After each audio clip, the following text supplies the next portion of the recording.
Topic आपके CA foundation की classes के पॉइंट ऑफ व्यू से काफ़ी इंपॉर्टेंट रहने वाला है। ठीक है, एक टॉपिक आपका यूटिलिटी। सबसे पहले डिस्कस करेंगे व्हाट इज यूटिलिटी, किससे यूटिलिटी कहा जाता है। तो देखिएगा बच्चों, सबसे पहले डिस्कस किया जाएगा यूटिलिटी क्या होती है।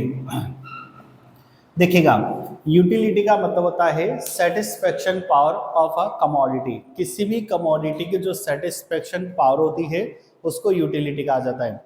आपने देखा होगा कि कोई भी कमोडिटी जिसे हम अपने सेटिस्फेक्शन के लिए यूज में लेते हैं या अपनी ज़रूरतों के लिए यूज में लेते हैं, तो वो हमारी ज़रूरतों को, वो हमारी नीड्स को, हमारी वांट्स को क्या करती है, सेटिस्फाई करती है।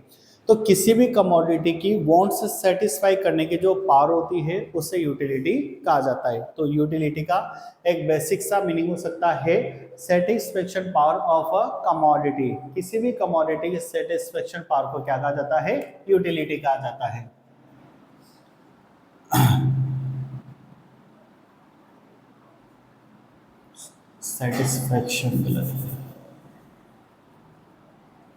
Satisfaction power of a commodity.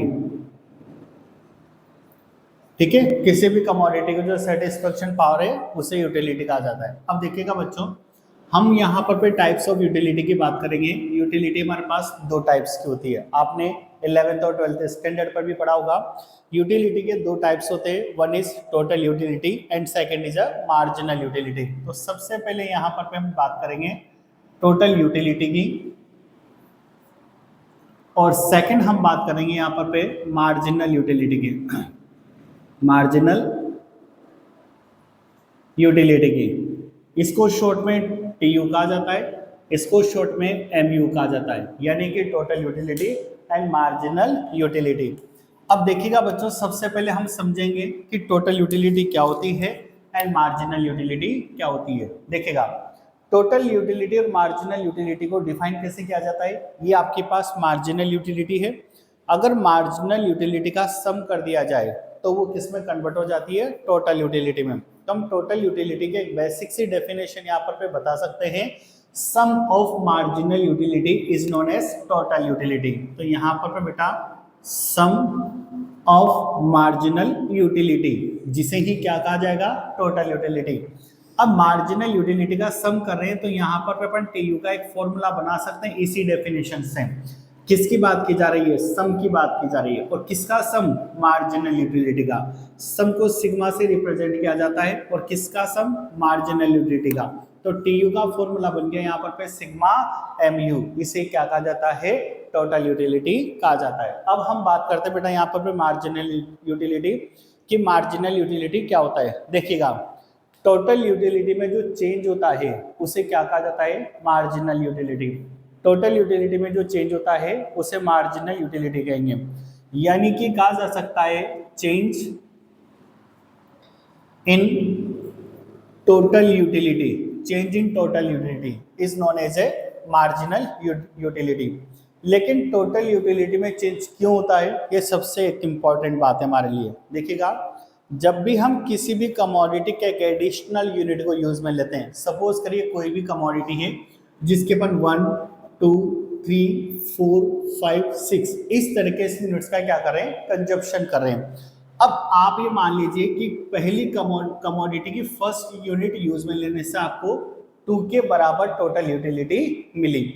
जैसे आप एक यूनिट से बढ़ा करके यूनिट 2 करोगे तो आपकी टोटल यूटिलिटी क्या हो जाएगी, इंक्रीज हो जाएगी। और सपोज करिएगा टोटल यूटिलिटी इंक्रीज होकर के यहाँ पर कितना हो जाती है, 6 हो जाती है। क्लियर है। और फिर जैसे एक और एडिशनल यूनिट का कंजप्शन करोगे, यानी 2 से जैसे यूनिट को 3 करोगे, वैसे ही टोटल यूटिलिटी फिर इंक्रीज हो जाएगी। और मान लीजिए और इंक्रीज होकर के आपके पास 12 हो जाती है। यानी हो क्या रहा है, जैसे जैसे आप यहाँ पर एक यूनिट का कंजप्शन करा, टोटल यूटिलिटी 2 हुई, फिर एक और यूनिट बढ़ाई, फिर 6 हो गई, फिर एक और यूनिट बढ़ाई, फिर 12 होगी। अब मैं आपसे बोल के रहा हूँ मार्जिनल यूटिलिटी के लिए कि चेंज इन टोटल यूटिलिटी। देखो बेटा, यहाँ टोटल यूटिलिटी में कितना चेंजेस हुआ, 4 का चेंजेस हुआ। कितना चेंजेस हुआ, 4 का। ये 4 ही आपके लिए क्या कहलाएगा, मार्जिनल यूटिलिटी। लेकिन चेंज क्यों हुआ, due to additional unit of a commodity. यहाँ पर आपने एक यूनिट से बढ़ाकर 2 कर दी, यानी आपने कितनी यूनिट इंक्रीज करी, 1 यूनिट इंक्रीज कर दें।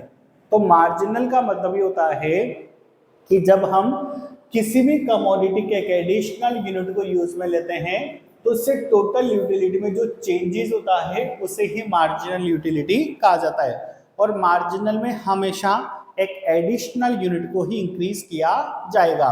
तो change in total utility due to use additional unit of a commodity, यानी कि किसी भी कमोडिटी का एक एडिशनल यूनिट यूज में लेने पर इस टोटल यूटिलिटी में जो चेंजेस होता है उसे ही मार्जिनल यूटिलिटी कहा जाता है। ठीक है, देखिएगा फर्स्ट टाइम पढ़ रहे हो तो थोड़ा सा ध्यान से पढ़ना पड़ेगा। एमयू, अब एक वर्ड आया है चेंज इन टोटल यूटिलिटी। ठीक है, चेंज का मतलब ये डेल्टा, चेंज का मतलब क्या होगा, डेल्टा। और किसमें चेंज की बात की जा रही है, टोटल यूटिलिटी में। अब देखो बेटा, टोटल यूटिलिटी में चेंज किसकी वजह से आया, एडिशनल यूनिट की वजह से।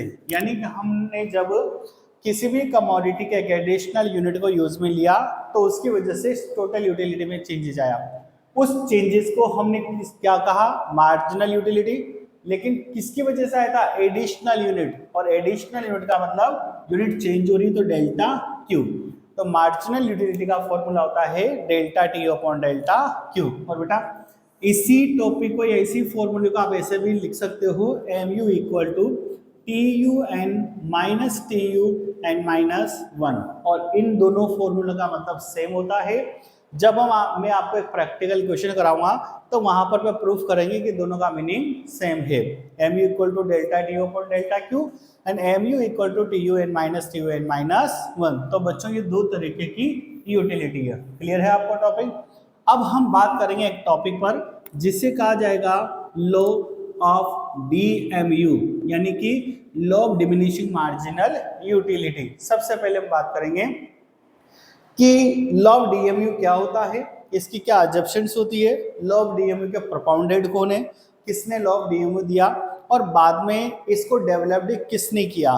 तो देखिए बच्चों, लॉ ऑफ डीएमयू को प्रोपाउंडेड करने वाले जो इकोनॉमिस्ट थे वो थे एच गोसेन। एच गोसेन हैं जिन्होंने लॉ ऑफ डीएमयू को प्रोपाउंडेड किया, यानी लॉ ऑफ डीएमयू को बनाया। लेकिन इसके बाद इसको जो डेवलप करने का काम किया है लॉ ऑफ डीएमयू को,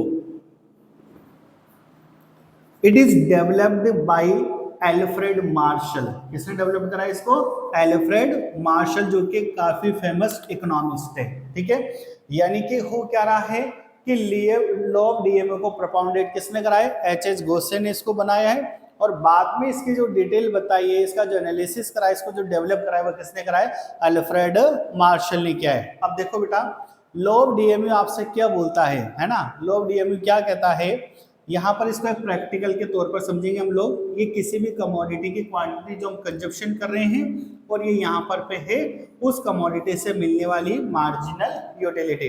अब लॉ ऑफ डीएमयू क्या बोलता है कि जैसे जैसे आप किसी भी कमोडिटी के कंजप्शन को इंक्रीज करते हो तो then marginal utility continue fall होती है। क्लियर, जैसे जैसे हम किसी भी कमोडिटी के कंजप्शन को इंक्रीज करते हैं then marginal utility continue fall होती है।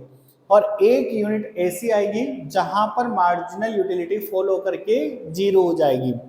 जहां पर भी मार्जिनल यूटिलिटी जीरो होती है वो कंज्यूमर के लिए मैक्सिमम सेटिस्फेक्शन पॉइंट होता है, यानी जिस कमोडिटी का वो कंजप्शन कर रहा है उस कमोडिटी के रिगार्डिंग उसको मैक्सिमम सेटिस्फेक्शन प्रोवाइड हो जाता है। कब होता है, when marginal utility become zero, जब मार्जिनल यूटिलिटी क्या हो जाती है, जीरो हो जाती है। बट अगर कोई भी कंज्यूमर मार्जिनल यूटिलिटी जीरो होने के बाद भी, या ये बोल दो आप कि परफेक्ट सेटिस्फेक्शन के बाद भी कमोडिटी का कंजप्शन करेगा देन मार्जिनल यूटिलिटी वहां पर पे नेगेटिव हो जाएगी। ये बोलता है आपसे law of diminishing marginal utility. एक प्रैक्टिकल के साथ देखते हैं इसको। सपोज करिए यहाँ पर किसी भी कमोडिटी के हम यहाँ पर पे 6 यूनिट लेते हैं या 7 यूनिट, जितनी भी आप लेना चाहो। अब इसको एक एग्जांपल से भी समझते हैं हम। सपोज करिए कि जब भी हम खाना खाते हैं तो पहली जो चपाती है उसकी यूटिलिटी हमारे लिए सबसे ज्यादा होती है। ठीक है, लेकिन सेकंड चपाती की यूटिलिटी हमारे लिए उतनी नहीं होती जितनी फर्स्ट की थी। क्यों, क्योंकि पहली चपाती का कंजप्शन करने से हमें कुछ सेटिस्फेक्शन मिल जाता है, इसलिए सेकंड की इंपॉर्टेंस या सेकंड की यूटिलिटी हमारे लिए कम हो जाती है। फिर थर्ड की और कम हो जाएगी, क्योंकि स्टार्टिंग 2 चपाती का कंजप्शन करने से हमारा सेटिस्फेक्शन लेवल बढ़ रहा है, इसलिए थर्ड चपाती की यूटिलिटी हमारे लिए और कम हो जाएगी। और एक ऐसी चपाती आएगी जहां पर हमारी यूटिलिटी उसके लिए क्या हो जाएगी, 0। जहां पर 0 होगी उसे हम परफेक्ट सेटिस्फेक्शन पॉइंट कहेंगे। बट अगर मार्जिनल यूटिलिटी 0 होने के बाद भी या परफेक्ट सेटिस्फेक्शन पॉइंट के बाद भी हम कमोडिटी का कंजप्शन करेंगे तो हमारी मार्जिनल यूटिलिटी यहाँ पर पे नेगेटिव हो जाएगी। ठीक है, तो पहली चपाती का कंजप्शन करने से सपोज करो आपको 8 के बराबर यूटिलिटी मिली, जैसे एक और एडिशनल यूनिट बढ़ाओगे तो मार्जिनल यूटिलिटी कम हो जाएगी, क्योंकि आपका सेटिस्फेक्शन बढ़ रहा है धीरे धीरे। ठीक है, तो इससे डिक्रीज होकर के 6, मान लीजिए इससे डिक्रीज होकर के 4, इससे डिक्रीज होकर के 2 और इससे डिक्रीज होकर के कितना रह गया, 0। जहां पर मार्जिनल यूटिलिटी 0 होती है उसे क्या कहेंगे अपन, मैक्सिमम सेटिस्फेक्शन पॉइंट कहेंगे। क्लियर। और आप अगर मैक्सिमम सेटिस्फेक्शन पॉइंट के बाद भी कमोडिटी का कंजप्शन करेंगे, एक एडिशनल यूनिट इंक्रीज करेंगे, तो यहाँ पर मार्जिनल यूटिलिटी आपकी नेगेटिव हो जाएगी। ये लॉ ऑफ डीएमओ आपको बोलता है। क्लियर है बेटा। तो जैसे जैसे कोई भी कंज्यूमर कमोडिटी का कंजप्शन इंक्रीज करता है, then marginal utility continue fall होती है।